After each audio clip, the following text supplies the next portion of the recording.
About this time, Sheree Clark joins us from Fork in the Road, and we've been shifting gears a lot here with what you've brought in, which is really cool. But one of the things that seems to be going on for a long time, a lot of people talking about being gluten-free, yes, and having substitutes for wheat and even grain, which some people use grain to replace the wheat at times.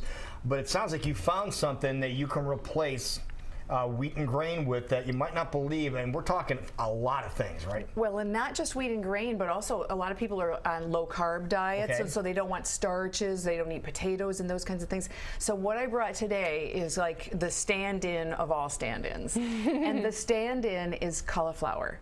It takes the place of a million things. It's amazing. And people might hear this for the first time going, sure, right. Right. People use it for pizza crust. They make pizza crust with cauliflower. No, yes, they sure do, and it's delicious. It's on the World Wide Web, Blue. I saw it there. Oh, if it's on the internet, so it's got to be good. Yeah. And that will be, most of the time, that's a cooked option. You can do a raw pizza crust too. It's a little bit more involved. But what I brought you today was, remember, this is vegetarian, actually vegan, gluten-free, sugar-free, dairy-free, raw, all good for you, all tasty, and all using cauliflower as a base.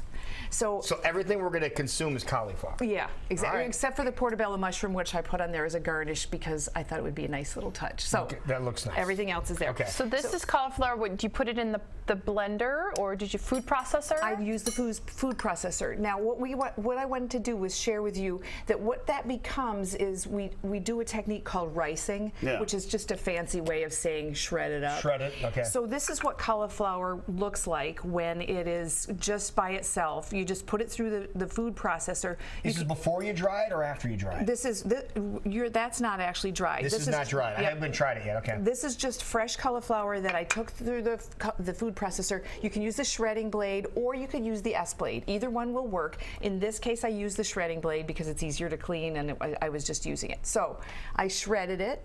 Then now that I've got it, it becomes like the rice, which I can use to make sushi instead of rice. So there's okay, which is lovely. It works for that. And then what I did was I made a quick little sauce, and your sauce has very simple ingredients. It's got curry powder, which you can tell it does have curry. It does have curry powder. Because it's orange, so you can tell. A little bit of olive oil and a little bit of maple syrup to help balance the bite from the curry. But I know you like spicy foods, so it's got a little bit of a spice to it. Is there onion in here on some level, or does curry have a little onion flavor? I put in some sliced scallion. Okay, just to give it. I wanted some color, so there's some peas and some sliced scallion in there to just give it some little taste.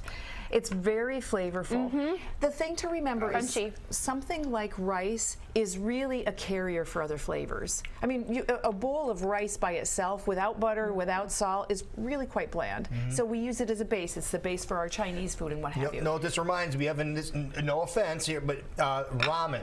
It has that's fine. If you like the taste of it. If you like the taste of ramen, that's what it reminds me. Yeah, exactly. It's crunchy though. It's got a crunch to it, which I like, which gives us some nice satisfaction.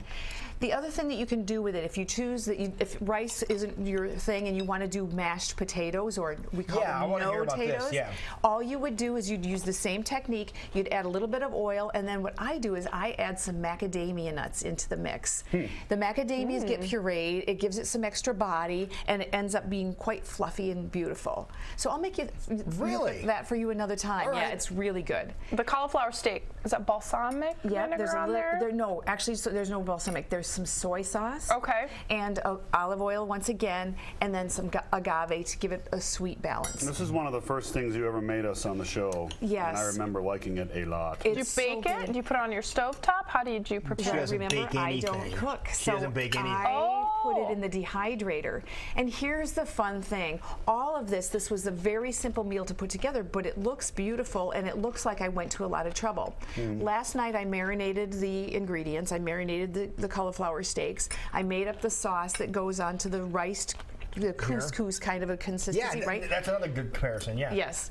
Made that before bed. When I got up this morning at 4 to go to yoga, I stuck it in the dehydrator, and then I grabbed it before I came down here to the station. So it dehydrated for 4 hours, that's all. This is delicious. Curry's not my jam, but that's just a personal thing, any curry, but this, This is good.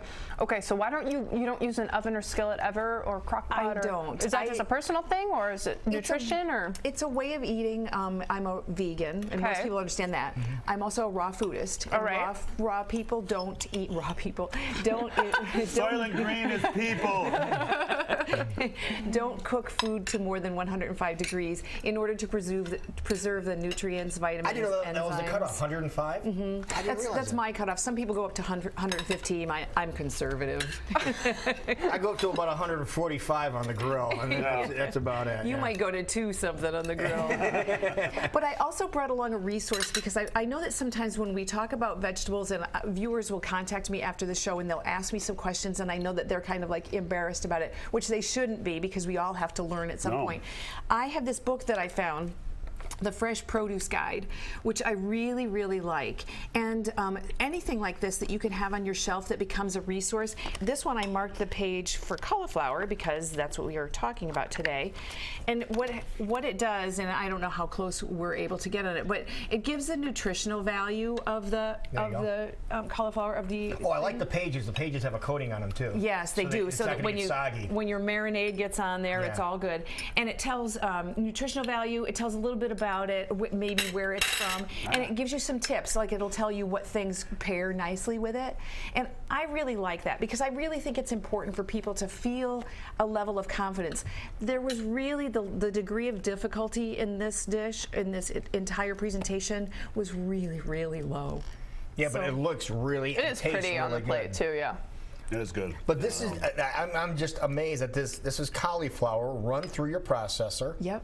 And then you put a little curry on there, and what else? And a little olive oil and a little bit of maple syrup to sweeten up because the curry is quite warm.